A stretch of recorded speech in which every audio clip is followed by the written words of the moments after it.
welcome to the weekly roundup, Div 5 time, first round, 2018. How are we, boys? Paul Manuel? Oh, I'm fantastic. Good to hear you, mate. Darcy, Knowlesy, good, mate. Very how good. we all been? I was really good until Saturday. So we'll get onto that in a little bit later. Darcy's rubbed it in a few times already. Darcy, how you been, mate? Yeah, good summer. Glad to see you. Glad to see you. To start. Like a bit of cloud cover with your pasty skin, wouldn't you, mate? Zinc cream. A bit of zinc. Anyway, let's kick it off like a dead leopard's head. Division 5, round 1, first game, Aldi Arena, Theberton Oval. Yeah, why would they play there? Because CBC's Oval wouldn't be recovered yet from the Adelaide 500. Pretty plush today. Plush as, yeah. The sprinklers gone. Yeah, pretty plush, that's what happens every year. But anyway, CBC, the Dolphins, 21-14, 140, defeated Kenilworth 10-5, 65. Big win. Yeah, big win. win. CBC. Kenilworth, I'm not sure about them. They was on the slide down last year. Yep. And not looking all good this year either. So for the Dolphins, mate? Yeah, Rattay with 4, Madigan with 2, Johansson with 2, Raymond with 2, Harlington with 2, Raymond with 2, Aplin with 2. Sorry. Individuals, I say now to 6 other players because there's a big spread of goal kickers there with Raymond, Rattay, Alpin, Raymond, and Johansson were in amongst the best players. And for the Cookers, mate? For the Cookers, Stewart, Fleggett, Delaware, Cruz and Wilson King in the best players. Cruz with 4, Roberts with 2. Kenilworth led this game at half time, boys. Is that right? Then they went down to 17 players in the third quarter. Fitness on the big deck. They lost all their bench. Oh, really? By half time. All their bench, and then they were 17 at 3/4 time and 16 halfway through the last quarter. They only finished with 16 fit men, and probably could have had a couple more come off the ground. So I think whilst we look at the result, I think Kenilworth probably accounted for themselves pretty well, and then they just lost and had injuries and stuff, and so I wouldn't write off the Cookers just yet on that result. And CBC, we can't see what happened during the day, but as I said, it was 30 odd degrees. 32 degrees. No rotations after 3/4 time. 40 in the Riverland. Half time. Was it? It was about 40 in the Riverland. Anyway, we'll move on to the next game. Bit of a shock, this one. Hectorville have been flying under the radar, so to speak, I reckon. Last couple of years they have. They've struggled the last couple of years, but they come out on Saturday and went bang. It was Hectorville 12-11-83, defeating Smithfield 9-16-70. I was a little bit shocked. I thought, I don't know. Hectorville have been quiet during the off-season. You really, you lose Wooden, their captain. You hear little rumblings around the place that things are falling apart a little bit. Jake Mazzoni, I heard, was going to have the year off, and then he's piped up and played, which is good for them. Absolute gun, Jake. But then Smithfield, you hear they're recruiting really well. They've got the old blokes back together. They've got the Webber's still there. You get Marston, Benny Tower at back. Mickey Gollan comes back. They lost a few to Eastern Park as well. They lost a few, but then they've got Matty Stewart back. Matty Stewart, and then comes out to Hectorville, get up. So anyway, that's what round one's about, I suppose. Isn't it? You can't really gauge it. I don't know what happens during the summer, like 2 up, 2 down, but so many play movements, you still know what's going on. 25 scoring shots, maybe. If they kicked a bit straighter, they would have won. They had a couple more scoring shots than Hectorville. 9-16 is not great. Not great, no. 16-9, they would have won 8 in the first quarter. Could have all been over at quarter time if they turned that around. So for Hectorville, mate. Yeah, you got Illick with 3, Mazzoni with 3, Bressington with 2, with Denton with 2, Smith and Donaldson will name the other individuals with Broadbent, Bressington, Richards, Donaldson, and Fickner. Fincher with amongst the best players. Yeah. And best players for Smithfield: Marston, Towell, Lane, and Stewart. And Webber with 3, Lane with 2, and then singles from thereafter. I have no doubt that Smithfield will be bouncing back. So Probably this week. Chin up. Okay, next game at Portside Mitsubishi Oval, it is called this year, which is Ledger Oval, Woody South ground. It was Woodville South 21-11-137, defeating Hope Valley 13-10-88. For Woody South, mate. A pretty high-scoring game this one. As you can see, Hope Valley were up at half-time by 5 points. 10-goal last quarter, Woody South. Yeah, and they were correct. They were still down by 5 points at 3/4 time, then bang, they turned on the accelerator and 10 goals to 1 in the last quarter. Jeez. After a hot day, I reckon they'd be pretty tired getting big quarter. Massive quarter. 10 goals, 3. Moving quicker than Luke Hosey on Tinder. Yep. Yeah. swiping left, is he? No. He is tonight, yeah. So Woodville South, mate. Woodville South. Now look, mate, that's a massive score for me. Again, we see like 34 goals scored in the game, but some with 8. Casaza, yeah, there. Conlon with 2. The individuals to 5 other players. He's going to get me the English. Casaza, Haynes, Casaza, Sumner, Carmichael. That's and Hannell, best players. So. And for Hope Valley, Payne, Pemble, Tankos, Press, Tankos, it's got a Z in it, and Williamson in the best players, and Tankos with 4, Thurgood with 3, Payne with 2, Nixon with 2. Ex-Ingle Farm Junior. Who's that? Andrew Tankos. Ingle Farm Junior. He played at Ingle Farm just before my time, Devon Button. Okay, and I see Ben Virgo's playing there as well. Yeah, and Nathan Buck. And Nathan Bucky. Yep. Good luck to Bucky, didn't get the goals. Yep. Anyway. So, young Sammy Carmichael, he's the best players, dated my daughter, so well done to Sammy. He's dating your daughter? Was dating. I was dating your daughter. Yeah, so I don't know what happened there, but he was a very young player from North Adelaide. Yep. From North Adelaide and back at it with South this year. So only a young kid, only probably 18, and they get the best players, so good on him. Okay. Anyway, I met your 2 lovely daughters yesterday. Certainly did. And they must look like their mother. I was because waiting they for are that one. absolutely gorgeous girls. Anyway, the next game at St Dom's Oval there in the city, there next door I'll to talk about this one. Okay. No, we're not going to talk about that one yet. It was Lockleys 16-12, Zed's boys, defeating Blackfriars 14-13, 97.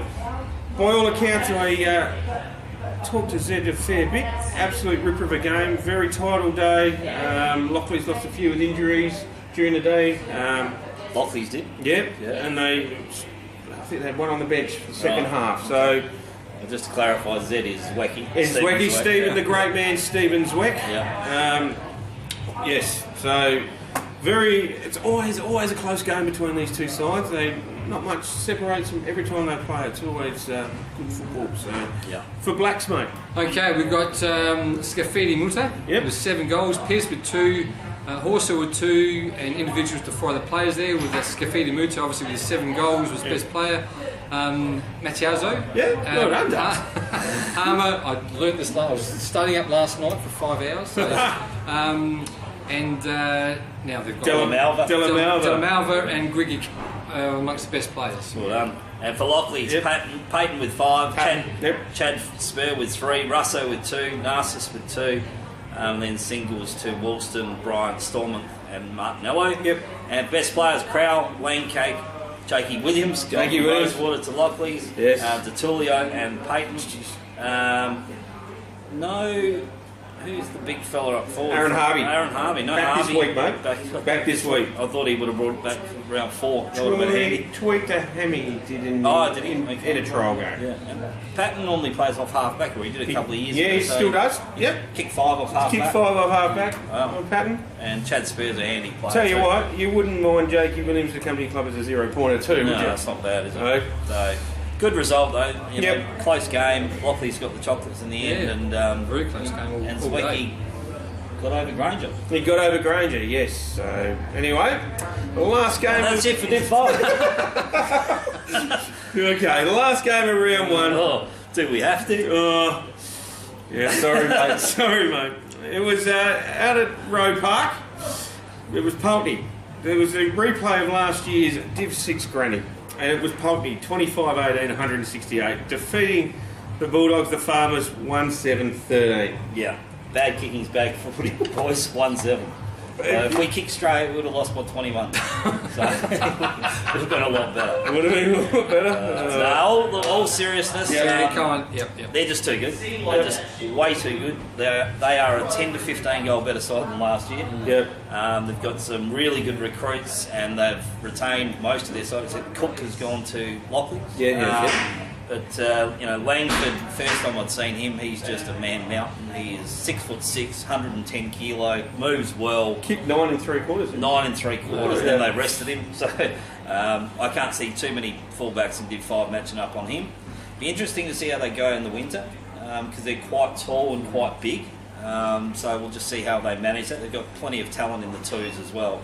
They're at full points, and they've got some points players playing Bs and C grade too. So they've got an Australian lacrosse player playing in the Cs who kicked 11 on the weekend, and he's not playing footy until about August properly. So they're a very good side. Was that a surprise by that margin though? Is it? No, not really.